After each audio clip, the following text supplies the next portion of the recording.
দর্শক, ধানমন্ডি 32-এ আওয়ামী লীগের এক কর্মীকে আটক করা হয়েছে। দেখতে পাচ্ছেন যে এই মুহূর্তে তাকে গণধোলাই দিচ্ছেন উৎসুক জনতা, এখানে তাকে গণধোলাই দিচ্ছেন, তেমনটি কিন্তু আমরা করেছেন এবং তারা এখানে গণধোলাই দিচ্ছেন। এই আইন শৃঙ্খলা রক্ষাকারী বাহিনীর সদস্যরা তাকে এখান থেকে নিয়ে যাওয়ার চেষ্টা করছেন, তবে অনেকে ধরে এখানে গণধোলাই দিচ্ছেন তাকে, তেমনটি কিন্তু আমরা দেখতে পাচ্ছি। এবং দেখতে পাচ্ছেন যে এই মুহূর্তে ধানমন্ডি 32-এর চিত্র, ধানমন্ডি 32-এর চিত্রটি কিন্তু আমরা দেখাচ্ছিলাম এই মুহূর্তে কিন্তু দেখাচ্ছিলাম আপনাদেরকে।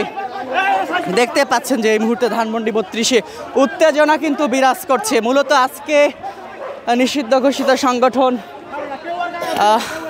রাজনৈতিক কার্যক্রমে নিষিদ্ধ ঘোষিত সংগঠন আওয়ামী লীগের লকডাউন চলছে, সে লকডাউনে একজনকে এখানে আটক করেছেন।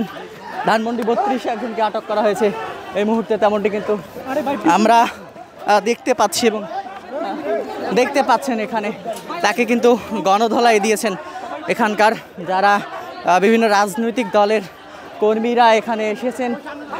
লকডাউনের বিরুদ্ধে যারা এখানে এসেছেন তারা কিন্তু এখানে আমরা দেখতে পাচ্ছি এখানে তাকে কিন্তু নিয়ে যাচ্ছেন, বিশেষ করে আইন শৃঙ্খলা রক্ষাকারী বাহিনীর সদস্যরা এখান থেকে তাকে নিয়ে যাচ্ছেন, তেমনটি কিন্তু আমরা দেখাচ্ছিলাম আপনাদেরকে ধানমন্ডি 32 থেকে।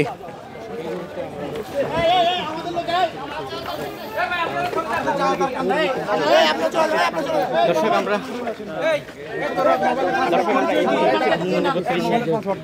ধানমন্ডি 32 থেকে আটক করা